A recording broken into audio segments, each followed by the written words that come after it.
Hay historias tan terribles que solo se pueden contar desde su lado más cotidiano para que esto no sea tan duro de ver y entender.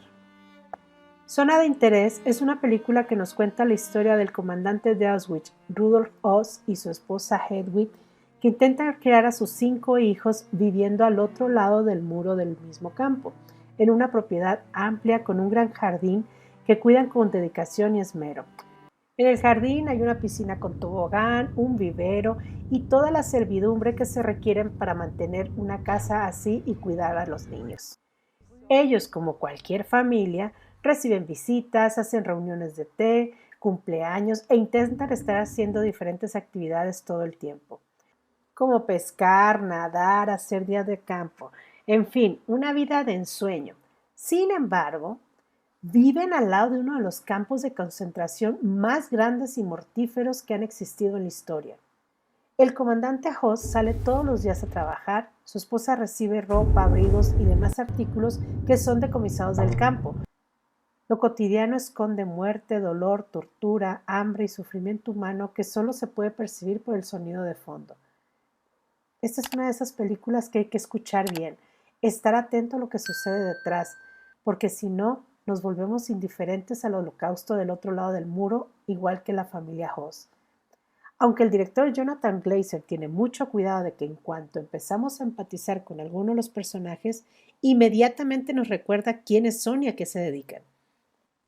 Hay que hacer notar que pocas veces nos cuentan la historia de la gente que vivió de manera natural esas situaciones, es decir, como el caso de los niños Hoss. Para ellos era muy normal escuchar gritos, disparos, ver las chimeneas ardiendo día y noche. Sin embargo, de alguna forma vemos cómo les está afectando, ya que no pueden dormir bien por las noches. Una de las niñas es sonámbula y el bebé llora todo el tiempo. Y todos son muy inquietos, pareciera que si paran en algún momento se darían cuenta de lo que realmente está al lado e inconscientemente lo evitan. Cosa que no ocurre con la madre de Hedwig cuando los visita.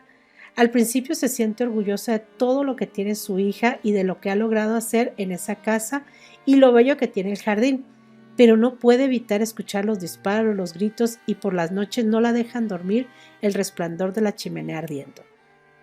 Es una película de horror humano que se siente pero que no se ve. Es incómoda.